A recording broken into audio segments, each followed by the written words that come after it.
തിരുവനന്തപുരത്ത് നിന്നുള്ള ദൃശ്യങ്ങളാണ്. അവിടെ യൂത്ത് കോൺഗ്രസിന്റെ പ്രവർത്തകരെ റോഡിൽ നിന്ന് മഹിളാ കോൺഗ്രസ് നേതാവ് വീണയെ പ്രതിഷേധിക്കുന്നിടത്തു നിന്ന് പോലീസ് പിടിച്ചു മാറ്റാൻ ശ്രമിക്കുന്ന ദൃശ്യങ്ങളാണ് കണ്ടുകൊണ്ടിരിക്കുന്നത്.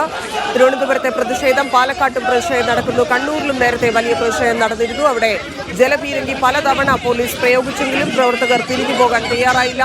DMO ഓഫീസുകളിലേക്കുള്ള പ്രതിപക്ഷത്തിന്റെ പ്രതിഷേധം തുടർന്നുകൊണ്ടേയിരിക്കുകയാണ്. ആരോഗ്യവകുപ്പിന്റെ വീഴ്ച, ആരോഗ്യരംഗത്തെ അനാസ്ഥ, കോട്ടയം മെഡിക്കൽ കോളേജിലുണ്ടായ സംഭവങ്ങൾ, ആശുപത്രികളിൽ മരുന്ന് ലഭ്യമാകാത്തത്, അവശ്യ സാധനങ്ങളില്ലാത്തത്, ശസ്ത്രക്രിയാ ഉപകരണങ്ങളില്ലാത്തത് തുടങ്ങിയ കാര്യങ്ങളിൽ പ്രതിഷേധിച്ചുകൊണ്ട് പല ദിവസമായി പ്രതിപക്ഷം തുടരുന്ന പ്രതിഷേധം അതിന്റെ ഏറ്റവും മൂർധന്യ അവസ്ഥയിലേക്ക് എത്തിയിരിക്കുന്നു എന്നാണ് മനസ്സിലാക്കുന്നത്. രാവിലെ തുടങ്ങിയ പ്രതിഷേധം അവസാനിക്കുന്നില്ല. പല സ്ഥലങ്ങളിലായി ഓരോ സമയങ്ങളിലായി പ്രതിപക്ഷം തെരുവിലിറങ്ങുന്ന കാഴ്ചയാണ് കണ്ടുകൊണ്ടിരിക്കുന്നത്.